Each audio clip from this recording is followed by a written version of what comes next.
Good morning from Bolpur station. তাই স্পোর্টসম্যানদের নিয়ে চলছি এখন উত্তরবঙ্গের দিকে, সাথে আছে জুনিয়র টিম।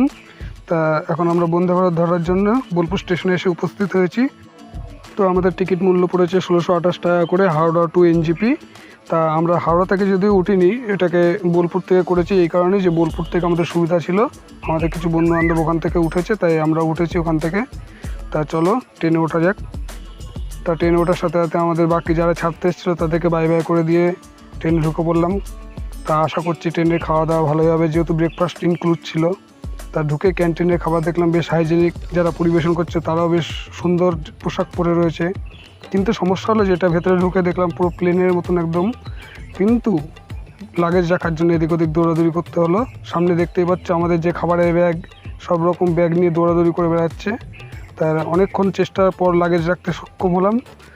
তা ততক্ষণে এনজিবি পৌঁছেও গেলাম। তা এনজিবি পৌঁছে আমাদের যে গাড়িটা ছিল 8500 টাকা নিয়েছিল, টাটা উইঙ্গার। তা সেই গাড়িটা ভাড়া করেছিলাম। তা সেই গাড়ি করে আমরা চলে এসেছি তিস্তা ব্যারেজে। তো আমাদের টিমের টোটাল ছিল 14 জন, তার মধ্যে 4 জন বাচ্চা আর 10 জন সিনিয়র। তা কোনো অসুবিধা হয়নি এই গাড়িটা। তা এই গাড়িটার ফেয়ার নিয়েছে 8500 টাকা। আমাদেরকে পৌঁছে দেবে রঙ্গ রিভার সাইডে। তা ওখানে রঙ্গ অতিথি রিভার সাইড বলে একটা হোমস্টে আছে, সেটা আমরা বুক করেছি, যেখানে 1200 টাকা করে, মানে সিনিয়রদের জন্য আর জুনিয়রদের জন্য 500 টাকা করে মাথা পিছু, থাকা খাওয়া সব কিছু মিলিয়ে। তা চলো তিস্তা ব্যারেজটা একটু দেখে নেওয়া যাক।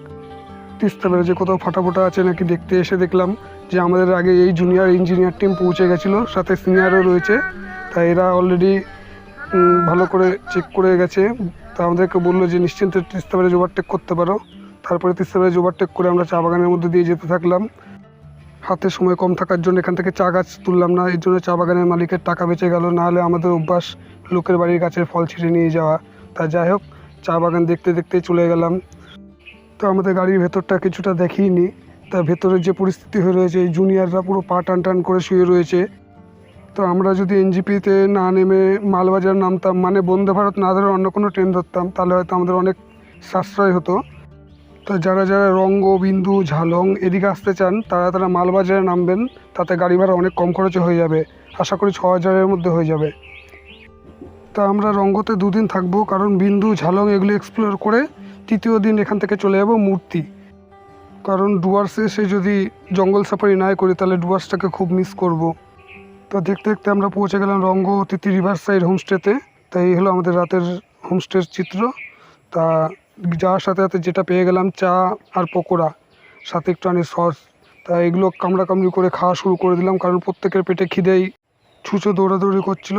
তা এগুলো খেতে খেতে ডিনারের টাইম হয়ে গেছিলো, কিন্তু ডিনারটাকে দেখালাম না। হ্যাঁ, ডিনারে ছিল চিকেন, রুটি, ভাত। খেয়ে দিয়ে তাড়াতাড়ি ঘুমিয়ে পড়লাম। পরের দিন সকালবেলা উঠে ভাবলাম জায়গাটা আগে দেখাই, কারণ খাবারটা ভালো না হলেও জায়গাটা খুবই সুন্দর ছিল।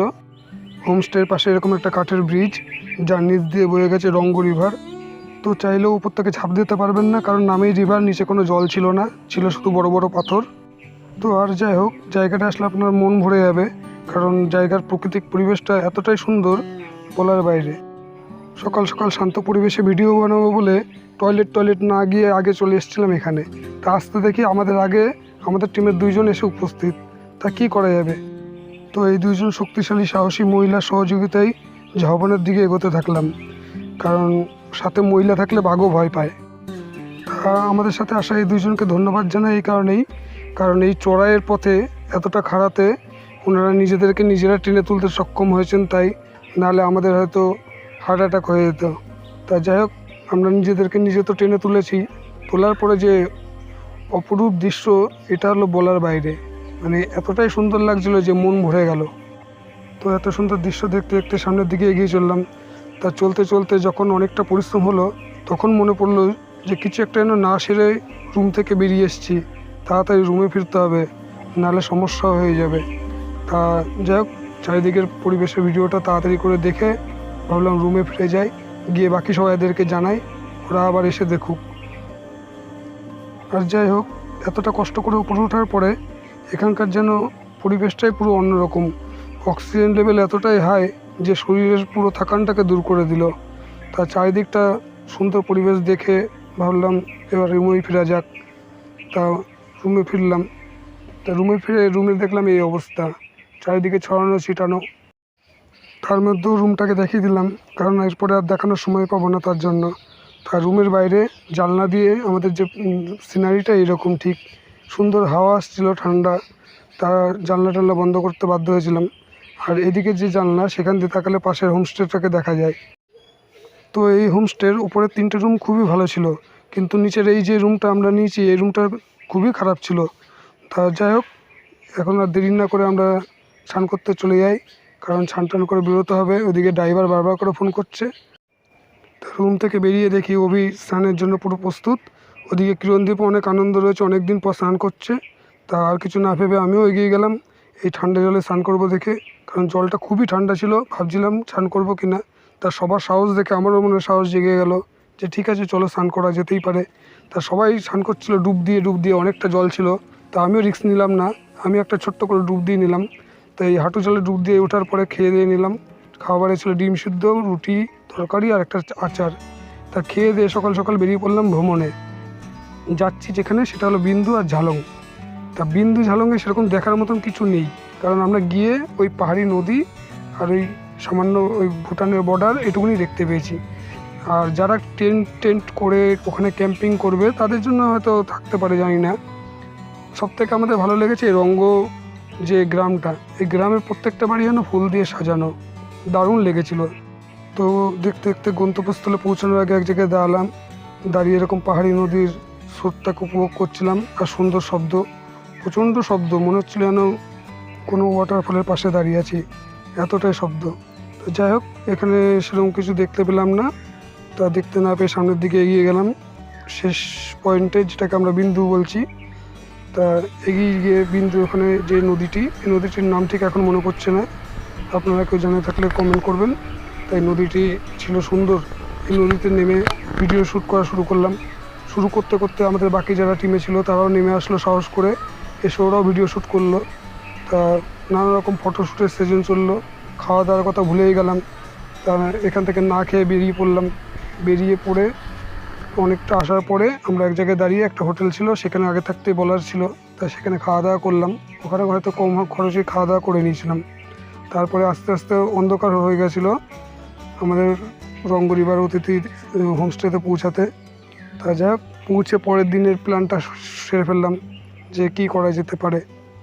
তা পরের দিনের জন্য গাড়িতে বসেই নানা রকম প্ল্যান করতে থাকলাম যে এখান থেকে মূর্তি নদী সব থেকে কাছে হবে আর মূর্তি নদীটাই বেস্ট হবে যাওয়ার জন্য। তা ওখানে ছিল হলো বনানী রিভার হোমস্টে।